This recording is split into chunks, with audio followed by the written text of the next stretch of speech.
नमस्कार दोस्तों, panther academy में आप सभी लोगों का हार्दिक स्वागत है। उम्मीद है आप सारे लोग स्वस्थ होंगे, मस्त होंगे और अपनी सफलता के लिए निरंतर प्रयासरत होंगे। डेली की तरह आपको ऊर्जावान बनाए रखने के लिए आपके अंदर सकारात्मक ऊर्जा का प्रवाह बना रहे, जिससे आप अपने लक्ष्य के प्रति निरंतर लगे रहें। हम लोग सेशन की शुरुआत 2 शब्द मोटिवेशनल कोट से करेंगे। तो आए 4 लाइनें यहाँ देखिए सुंदर सी लिखी गई हैं। सब्र कर बंदे, मुसीबत के दिन गुजर जाएंगे, हंसी उड़ाने वालों के भी चेहरे उतर जाएंगे। मतलब जो आपकी असफलता के इंतजार में बैठे हैं, जिस दिन आप सफल होके आएंगे उस दिन उन सारे लोगों के चेहरे की रंगत फीकी पड़ जाएगी। इसी क्रम में हम आपसे यही गुजारिश करेंगे कि इस सेशन में शुरुआत से लेकर अंत तक बने रहिए। इस सेशन से आपको निश्चित ही लाभ होने वाला है। तो आइए देखें हम लोग इस सेशन का पहला प्रश्न आपका दिया गया है। हाल ही में महाराष्ट्र के मुख्यमंत्री के रूप में किसने शपथ लिया? तो विकल्प के रूप में पहला दिया गया एकनाथ शिंदे, दूसरा दिया गया देवेंद्र फडणवीस, तीसरा दिया गया संजय राउत, चौथा दिया गया शरद पवार। तो दोस्तों इस प्रश्न का जो सही आंसर होगा विकल्प नंबर ए सही होगा। एकनाथ शिंदे और बीजेपी के द्वारा गठबंधन के आधार पर मुख्यमंत्री का शपथ किसने लिया है? तो एकनाथ शिंदे जी ने लिया है। साथ ही साथ अब यहां सब सीएम के शपथ की बात हो रही है मित्रों। तो इनको शपथ किसने दिलाई है? तो राज्यपाल महोदय ने दिलाया है। तो यहां के राज्यपाल कौन है? तो भगत सिंह कोश्यारी जी महाराष्ट्र राज्य के राज्यपाल हैं। अब यहां से एक प्रश्न और भी बनता है मित्रों कि महाराष्ट्र और गुजरात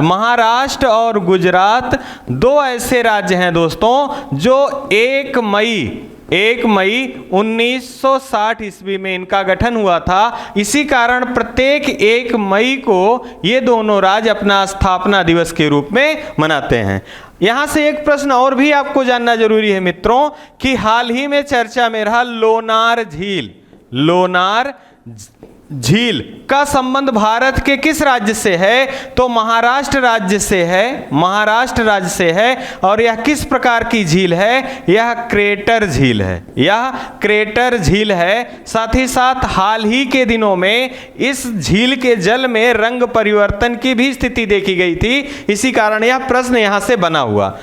अगला प्रश्न के रूप में अगर हम देखें बीबी का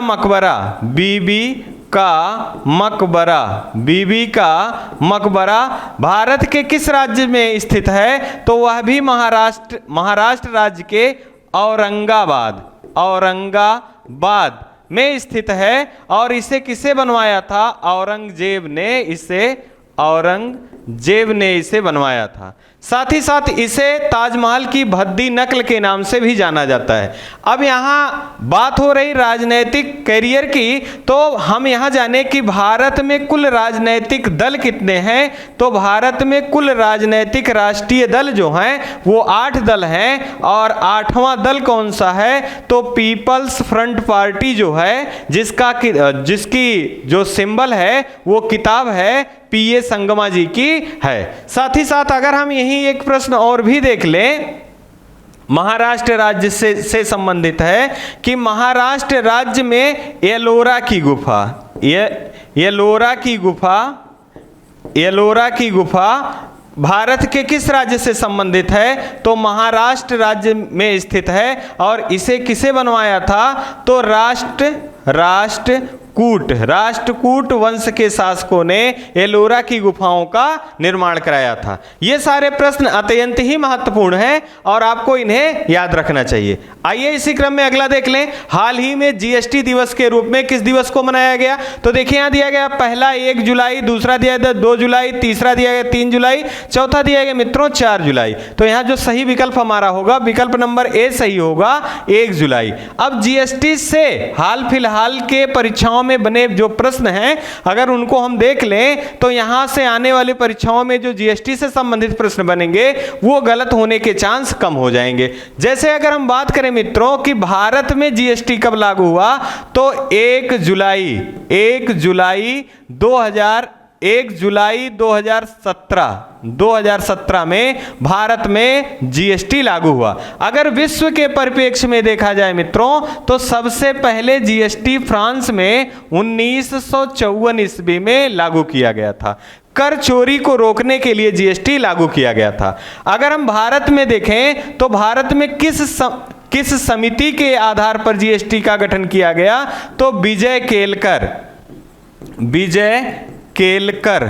केलकर समिति के आधार पर जीएसटी का गठन किया गया। साथ ही साथ किस संविधान संशोधन के द्वारा, तो 101वां संविधान संशोधन के द्वारा।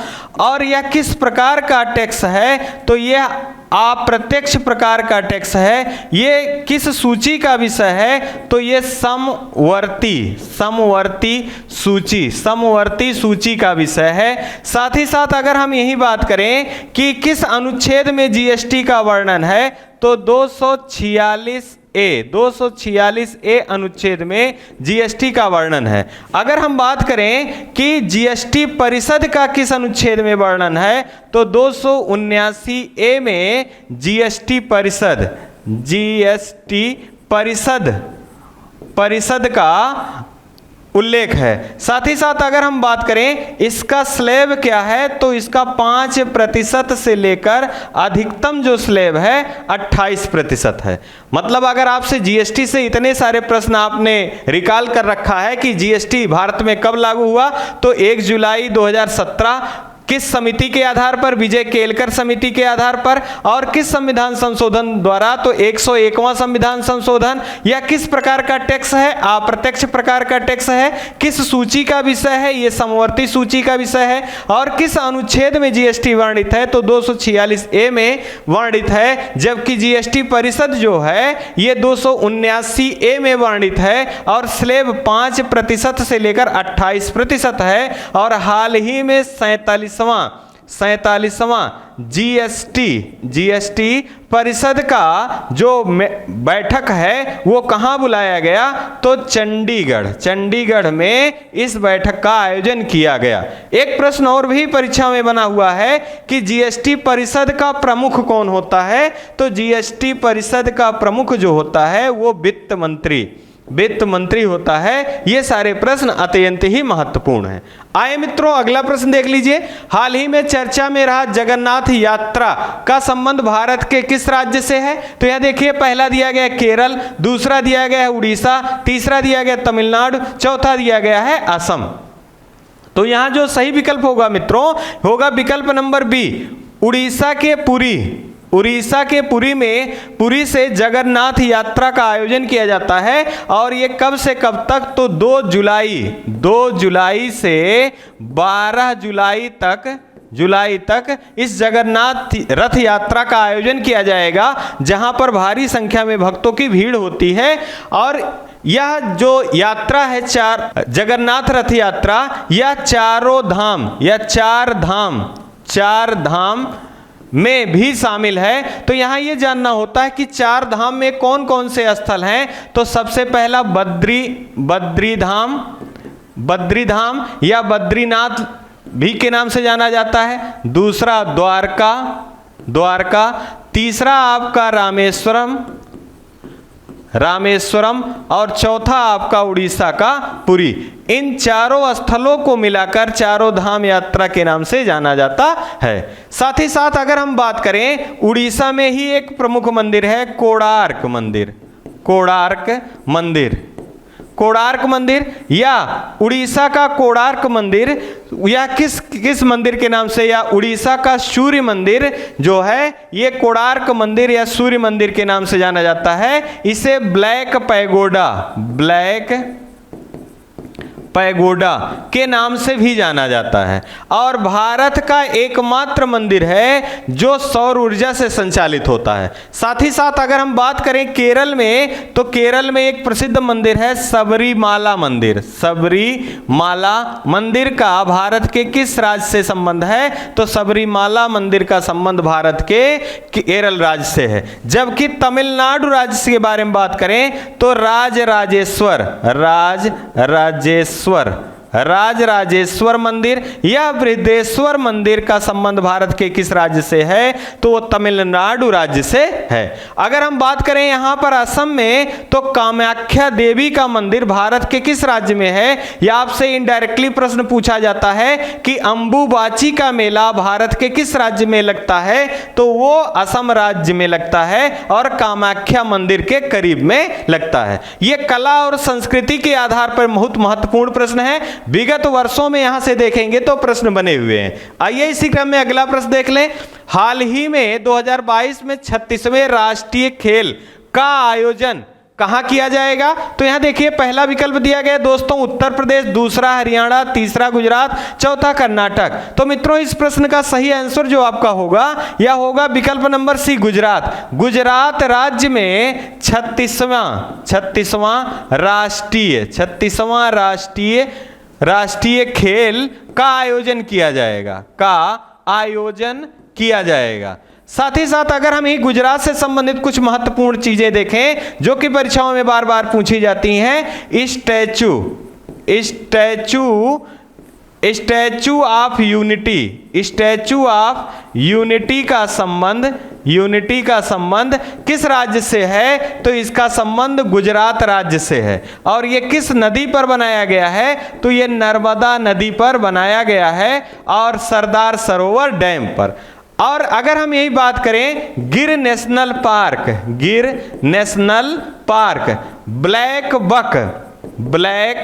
बक नेशनल पार्क, ये भारत के किस राज्य से संबंधित हैं? तो गुजरात राज्य से संबंधित है। उकाई परियोजना भारत के किस राज्य से संबंधित है? तो ये गुजरात राज्य से संबंधित है। साथ ही साथ आपको यहां एक प्रश्न और भी जानना चाहिए कि भारत का मैनचेस्टर किस शहर को कहा जाता है? तो गुजरात राज्य के अहमदाबाद को भारत का मैनचेस्टर कहा जाता है। अगर हम यही बात करें खेल के परिदृश्य में बात हो रहा है मित्रों, तो खेलो India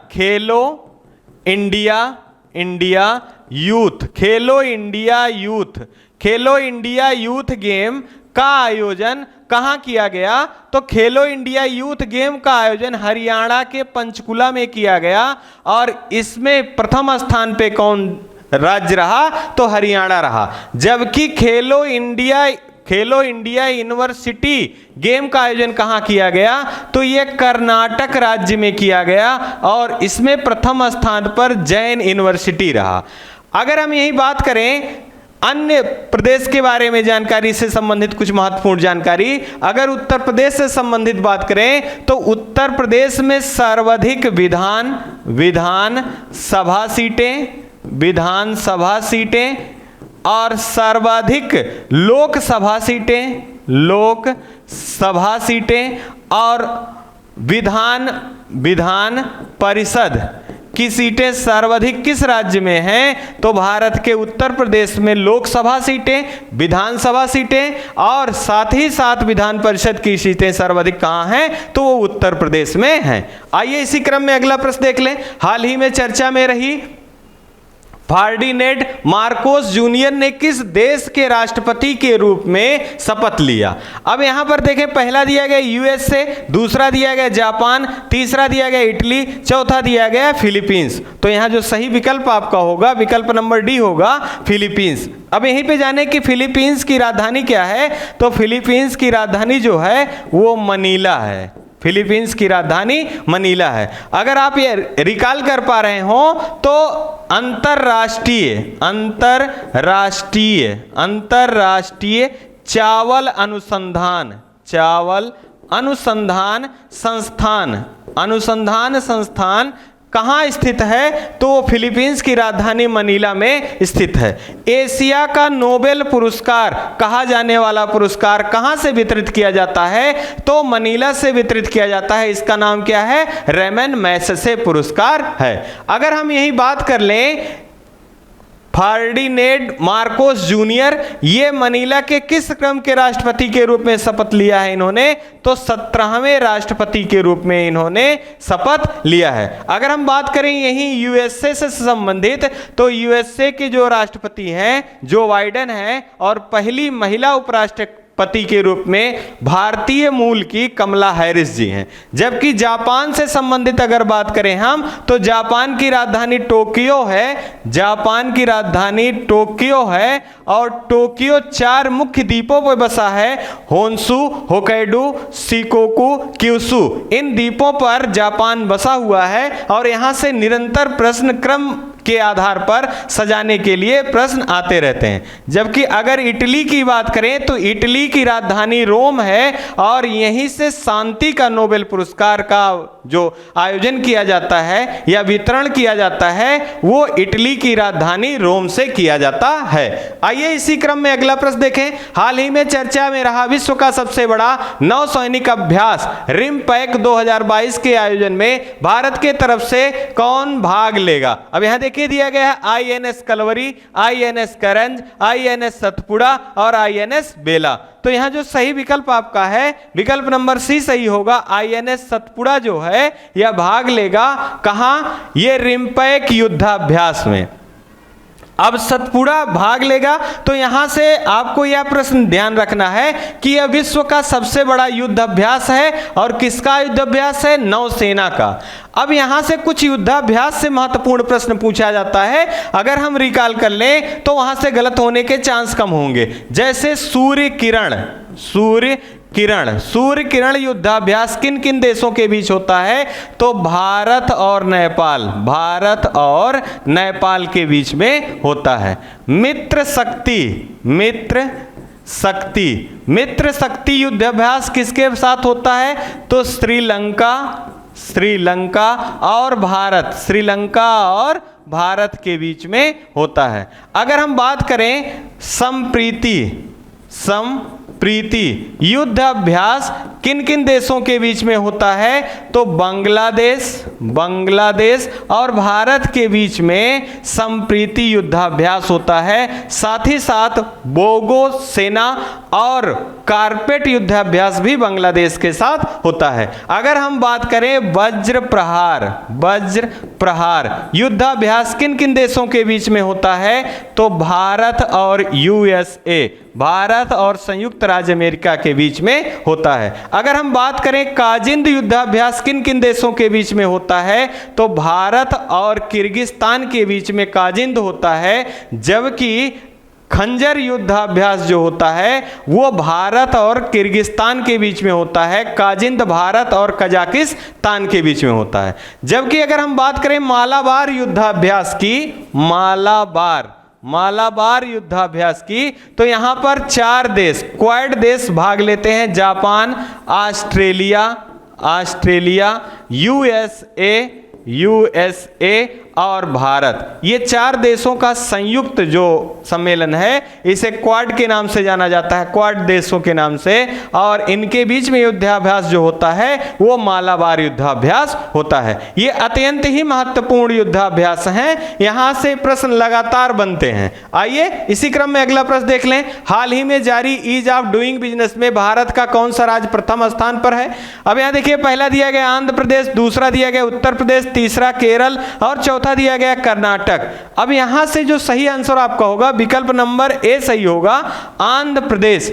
ease of doing business, सबसे पहले ये जाने कि ईज ऑफ डूइंग बिजनेस किन संस्थाओं के द्वारा जारी किया जाता है।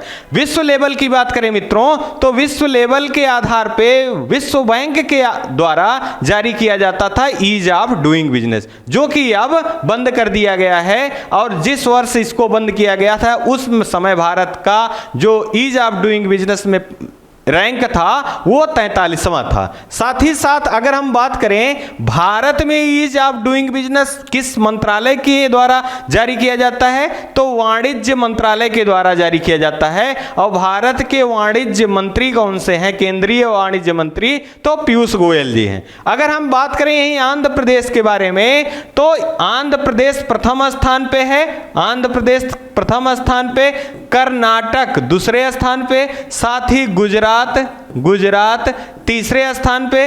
इन क्रमों में टोटल 7 राज्य जो हैं वो सबसे ज्यादा ईज ऑफ डूइंग बिजनेस में सुधार करने वाले राज्यों के क्रम में हैं। अगर हम यही बात कर लें उत्तर प्रदेश के बारे में, तो उत्तर प्रदेश आकांक्षी राज्यों की सूची में आता है, या सुधार की सूची में उत्तर प्रदेश आता है ईज ऑफ डूइंग बिजनेस के क्रम में।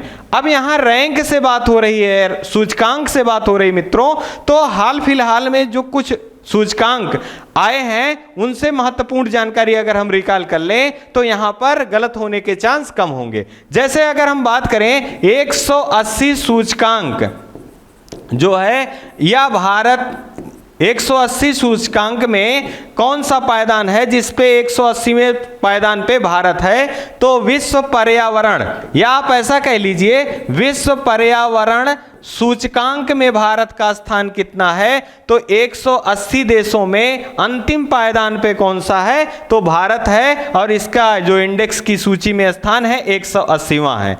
अगर हम बात करें बौद्धिक संपदा सूचकांक में भारत का स्थान कितना है, तो 43वां है। विश्व प्रेस स्वतंत्रता सूचकांक की बात करें तो भारत का स्थान 150वां है, जबकि विगत वर्ष में कितना था, तो 142 था। 8 पायदान खसकने के कारण इसका स्थान जो है ये 150वां हो गया। अगर हम बात करें विश्व खुशहाली सूचकांक में भारत का स्थान क्या है, तो 139 है। अगर हम बात करें विश्व शांति सूचकांक में भारत का स्थान कितना है, तो इसमें भारत का स्थान 135वां है। अगर हम बात करें मानव विकास सूचकांक में भारत का स्थान कितना है, तो 131वां है। अगर हम बात करें यहीं भूखमरी सूचकांक में भारत का स्थान कितना है, तो 102 है। और भ्रष्टाचार बोध सूचकांक में भारत का स्थान कितना है, तो 85 है। और ट्रैवल एंड टूरिज्म में भारत का स्थान कितना है, 54 है। जबकि अगर हम बात कर लें ही बौद्धिक संपदा के साथ साथ अगर लैंगिक समानता की बात करें, तो वहां लैंगिक जेंडर इक्वलिटी में भारत का स्थान 140वां है। ये महत्वपूर्ण सूचकांक हैं, आप इनको एक से अधिक बार रिकॉल करेंगे तो निश्चित ही परीक्षा में यहां से प्रश्न आपके गलत नहीं होने वाले हैं। आइए इसी क्रम में अगला प्रश्न देख लें। हाल ही में सिंगापुर नेशनल स्विमिंग चैंपियनशिप 2022 में भारत ने कितने गोल्ड मेडल जीते? अब देखिए यहां पहला दिया गया 10, दूसरा दिया गया 15, तीसरा दिया गया 20 और चौथा दिया गया है 12। तो यहां जो सही ऑप्शन आपका होगा विकल्प नंबर ए सही होगा। सिंगापुर नेशनल स्विमिंग चैंपियनशिप में भारत ने कुल 10 गोल्ड मेडल जीते। अब यहां खेल के परिदृश्य से बात हो रही है, तो हाल फिलहाल में खेल से संबंधित कुछ महत्वपूर्ण घटनाएं आपको जरूर याद कर रखना है। जैसे स्विस ओपन बैडमिंटन का खिताब किसने जीता, तो पीवी सिंधु ने जीता। साथ ही साथ एक महत्वपूर्ण प्रश्न विभिन्न बार पूछा गया है, थॉमस कप किसने जीता, तो पहली बार भारत ने थॉमस कप जीता है, और ये प्रश्न लगातार परीक्षाओं में बना हुआ है। अगर हम बात करें all India badminton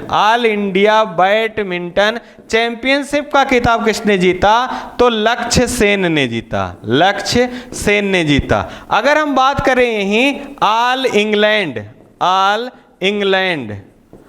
England badminton championship का खिताब किसने जीता, तो ये विक्टर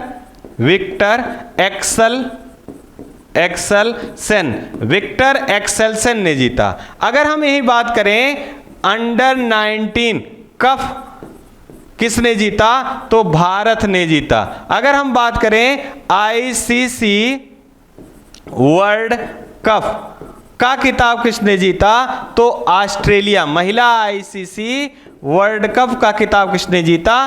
तो ऑस्ट्रेलिया ने जीता।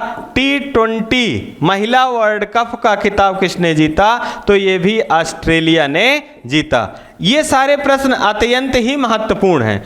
अब यहाँ दो प्रश्न और भी आप याद कर लीजिए, क्योंकि यह जो करंट अफेयर की जो सीरीज है यह दैनिक समसामयिकी के रूप में है तो पुराना, लेकिन विगत जो परीक्षाएं हो रही हैं यहाँ प्रश्न बनते जा रहे हैं। तो जैसे पैरा ओलंपिक में भारत ने कुल कितने पदक जीते थे? तो भारत ने कुल 19 पदक जीते थे। और इसमें भारत का रैंक कितना था? तो इसमें भारत का रैंक जो था वो 24वां था। जबकि टोक्यो पैरा ओलंपिक में भारत ने कितने पदक जीते थे? टोटल 7 पदक जीते थे, जिसमें सिर्फ एक गोल्ड था। किसके द्वारा जीता गया था? नीरज चोपड़ा जी के द्वारा। तो यहां पर भारत का स्थान जो था वो 48वां था।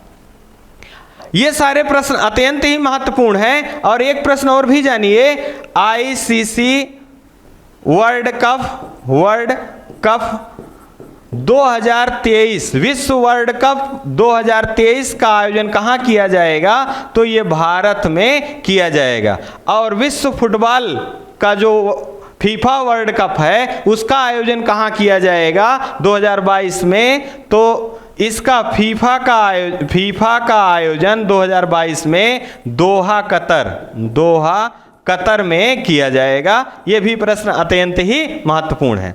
आइए इसी क्रम में अगला देख लें। हाल ही में चर्चा में रहा विश्व का सबसे बड़ा नवाचार केंद्र का उद्घाटन भारत के किस राज्य में किया गया? तो यहाँ देखिए, पहला दिया गया गुजरात, दूसरा दिया गया हैदराबाद, तीसरा दिया गया बेंगलुरु, चौथा दिया गया महाराष्ट्र। तो यहाँ जो सही विकल्प आपका है दोस्तों, यह विकल्प नंबर भी सही होगा। हैदराबाद में विश्व का सबसे बड़ा नवाचार केंद्र, या इसी को टेलीहब 2.0 के नाम से भी जाना जाता है, का उद्घाटन किया गया। इसका उद्देश्य क्या है? तो युवाओं को रोजगार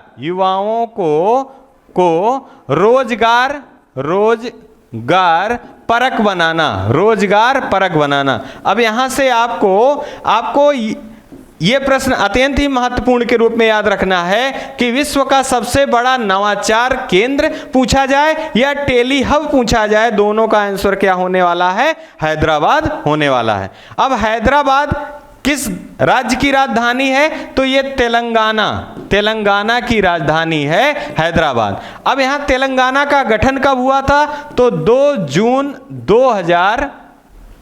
2014 में तेलंगाना नवीनतम राज्य के रूप में गठित हुआ था। और ये किससे अलग होके हुआ था? तो ये आंध्र प्रदेश से अलग होकर गठित हुआ था। यहां से एक प्रश्न और भी महत्वपूर्ण है कि हाल ही में आंध्र प्रदेश ने, या हाल ही में किस प्रदेश ने 13 नए जिलों का गठन किया है और नया मैप जारी किया है? तो आंध्र प्रदेश ने 13 नए जिलों का गठन किया है और नया मैप जारी किया है। और तेलंगाना में टोटल कितने जिले हैं? तो 33 जिले हैं। अब यहां से तेलंगाना से एक महत्वपूर्ण प्रश्न पूछा जाता है, हुसैन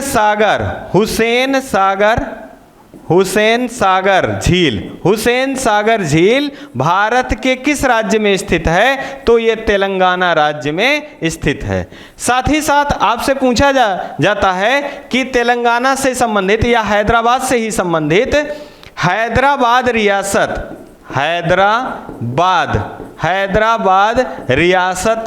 रियासत को भारत में किसके आधार पर विलय किया गया था? तो इस मिशन का नाम रखा गया था मिशन पोलो।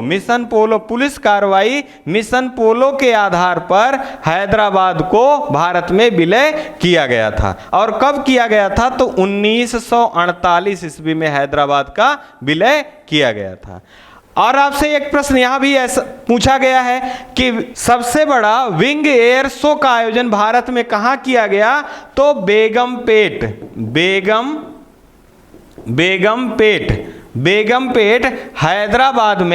हैदराबाद में सबसे बड़ा विंग एयर शो का आयोजन किया गया। ये भी प्रश्न अत्यंत ही महत्वपूर्ण है। आइए इसी क्रम में इस सेशन का लास्ट प्रश्न देखते हैं। हाल ही में एनटीपीसी के द्वारा भारत के किस राज्य में तैरती हुई सौर ऊर्जा का सबसे बड़ी परियोजना प्रारंभ की गई? अब यहां देखिए, पहला दिया गया है गुजरात, दूसरा तेलंगाना, तीसरा तमिलनाडु, चौथा केरल। तो यहां गलत होने का चांस अधिक है, क्योंकि हाल ही में केरल राज्य में भी तैरती हुई सोलर ऊर्जा का शुभ आरंभ किया गया। लेकिन यहां पर कुछ डाटा आपको ध्यान रखना है जिससे गलती ना हो। इस प्रश्न का सही आंसर आपको जो है वो होगा, विकल्प नंबर भी सही होगा, तेलंगाना। तेलंगाना राज्य में 100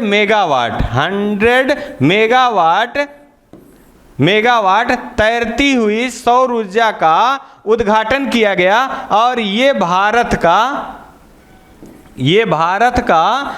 सबसे बड़ा तैरती हुई सौर ऊर्जा का प्लांट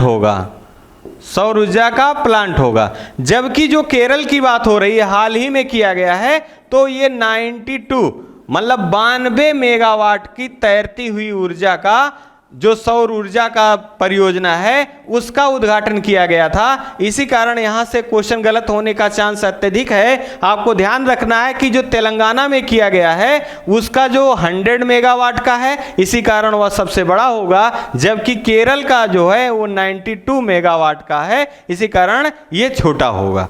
अब यहां से गुजरात राज्य से संबंधित कुछ महत्वपूर्ण जानकारी के रूप में अगर देखें आप, तो गुजरात राज्य तैयारी निर्यात सूचकांक में भारत में प्रथम स्थान पे कौन राज्य है? तो गुजरात राज्य है। साथ ही साथ आपको याद रखना है, ट्रेडिशनल मेडिसिन सेंटर भारत के किस राज्य में खोले गए हैं? तो गुजरात राज्य में खोले गए हैं। किसकी सहायता से? WHO की सहायता से। साथ ही साथ एनडीबी ने अपने नए ब्रांच के रूप में भारत में कहां पर उप शाखा के रूप में स्थापित किया है? National development bank.